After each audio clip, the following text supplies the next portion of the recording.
Gerą dieną, eteryje svarbiausių savaitės naujienų apžvalga. Paskutinę šio sezono laidą pradėsime nuo rungtynių Vilniuje. Mažajame finale priekį vėl išsiveržė Panevėžio Lietkabelis. Birželio 9 vakarą nugalėjęs Vilniaus Wolfsburg ekipą 91-84. Prieš ketvirtąsias rungtynes dėl bronzos Nenado Čanako auklėtiniai pirmavo 2-1. Lemiamoje kėlinyje sportavę Panevėžio atstovai iškovojo dar vieną, jau antrąją pergalę šioje mažoje finalo serijoje svečiuose. O daugiausiai prie to prisidėjo 20 taškų pelnęs Gediminas Orelikas. Deividui Sirvidžiui rungtynės, kalbant apie tolimus metimus, nesusiklostė.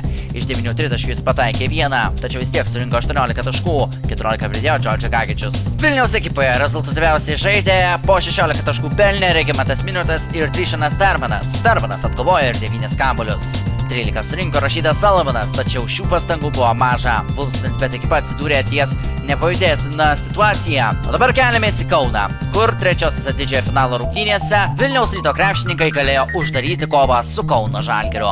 Namuose žaidę Kauno Žalgirio krepšininkai sugebėjo sušvelninti serijos rezultatą ir šventė pergalę rezultatu 91-81. Šį kartą skirtingai nei pirmosiose dviejose finalo serijos rungtynėse pratęsimo neprireikė, o Žalgirio krepšininkai sugebėjo iškovoti pergalę, kuri leido pratęsti didžiojo finalo seriją. Prie jos daugiausiai prisidėjo sprogęs puolime Edmundas Samneris, pelnęs 22 taškus. Lukas Lekavičius pelnė 19, Edgaras Lanovas pridėjo 14. Vilniečių gretose 25 taškus surinko Markusas Fosteris, Martinas Sechodas pridėjo 15, Justinas Gorimas 12, Martinas Normantas 11, Gytis Radzevičius 10. Po pirmojo kėlinio Žalgirio krepšininkai pirmavo 10 taškų skirtumu. Antrąjį kėlinį kauniečiai laimėjo 1 taško skirtumu ir po 2 kėlinių pirmavo 11 taškų skirtumu.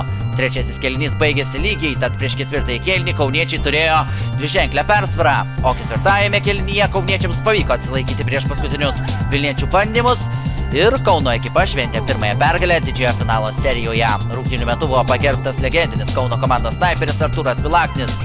Žalgiriečiai šios šventės nesugadino. Dabar jūsų dėmesiui abiejų komandų trenerių komentarai po rungtynių Kaune. Congratulations to my player.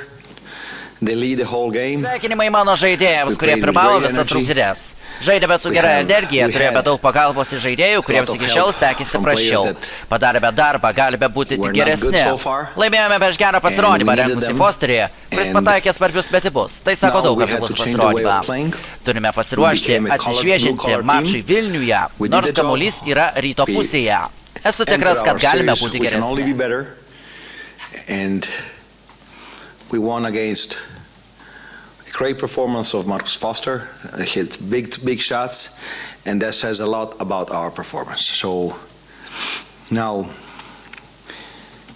the ball is on their racket to smash it at home, and we need to prepare, to regenerate, to have new, fresh energies, to put together another game. I'm sure that we can play better. But today we did everything we needed to secure the win, to control the game from the jump ball to the very end. Sveikinimai Žalgiriui, šiandien mes nežaidėm gerai, leidom kažkiek pajaust per anksti rungtynės ir savo žaidėjams jokių priekaištų neturiu. Serija tęsiasi, nieks nesikeičia, reikia mums laimėti vienas rungtynės. Pirmieji šio sezono Lietuvos krepšinio lygos prizininkai paaiškėjo birželio 11 vakarą, kuomet mažojo finalo ketvirtosiose rungtynėse Panevėžio 7bet Lietkabelio ekipa 98-87 palaužė Vilniaus Wolfsburg ir laimėjo bronzinį finalą 3-1. Panevėžiečiams atiteko antroji bronza per pastaruosius 2 sezonus. Panevėžiečiai trečiąją vietą Lietuvos čempionate iškovoja 4 kartą per pastaruosius 5 metus. Rezultatyviausiai lemiamose serijos rungtynėse rungtyniavo Deividas Sirvidis, pelnęs 20 taškų, o Džordžio Gagičius pasiekė įspūdingą rezultatą. Atkovojo net 15 kamuolių ir pasiekė karjeros rekordą. Be to Gagičius surinko 19 taškų, 14 pridėjo Martynas Varnas. Paskutinėse Wolfsburg sezono rungtynėse 22 taškus pralaimėjusiems surinko Regimantas Minutas, 20 pridėjo Artur Žagers, po 14 pridėjo Trišanas Darmanas ir Eigardas Žukauskas. Nors pirmojo susitikimo pusėje iniciatyva priklausė Vilkams, tačiau dar iki pertraukos panevėžiečiai smogė varžovus atkarpą 25 ir persverė rezultatą. Dar vieną įspūdingą spurtą panevėžiečiai surengė trečiojo kėlinio pabaigoje, ketvirtojo pradžioje. Trečią rungtynių atkarpą panevėžiečiai užbaigė spurtų 10-0, o ketvirtoje kėlinio pradžioje smėgė net 4 tritaškius iš eilės. Spurtavo 26-5 ir susikrovė net 17 taškų persvarą. To ir užteko bronziniai pergaliai. Paskutinėse šio sezono BetSafe Lietuvos krepšinio lygos rungtynėse birželio 12-ąją Vilniaus Rytas žengė paskutinį žingsnį titulo link. Dramatiškai palaužė Kauno Žalgirį 88-87 ir 7 kartą klubo istorijoje tapo Lietuvos čempione. Kertinė šioje dvikovoje buvo paskutinė minutė. Likus mažiau nei pusė minutės, Rytas pirmavo 1 taško skirtumu. Tuomet iniciatyvos ėmėsi Dovydas Giedraitis, kuris likus žaisti 23,30 sekundės pelnė 2 taškį ir išmetė Žalgirį į priekį. Vėliau iniciatyvos Ryto ekipoje ėmėsi Markusas Fosteris. 33 taškus lemiamoje dvikovoje pelnęs amerikietis išvedė Rytą į priekį, likus žaisti maždaug 8 sekundės. Vėliau kauniečiai turėjo šansą išplėšti pergalę, tačiau visiškai laisvo Luko Lekavičiaus tritaškis tikslo nepasiekė ir vilniečiai galėjo triumfuoti. Markusas Fosteris tapo naudingiausiu finalo serijos krepšininku, kuriam titulas įteiktas iškart po rungtynių.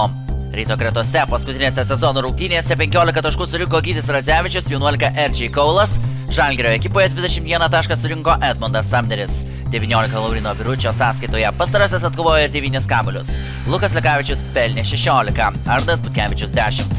Dabar žaibiškas ir karštas Giedriaus Žibėno čempioniškas komentaras.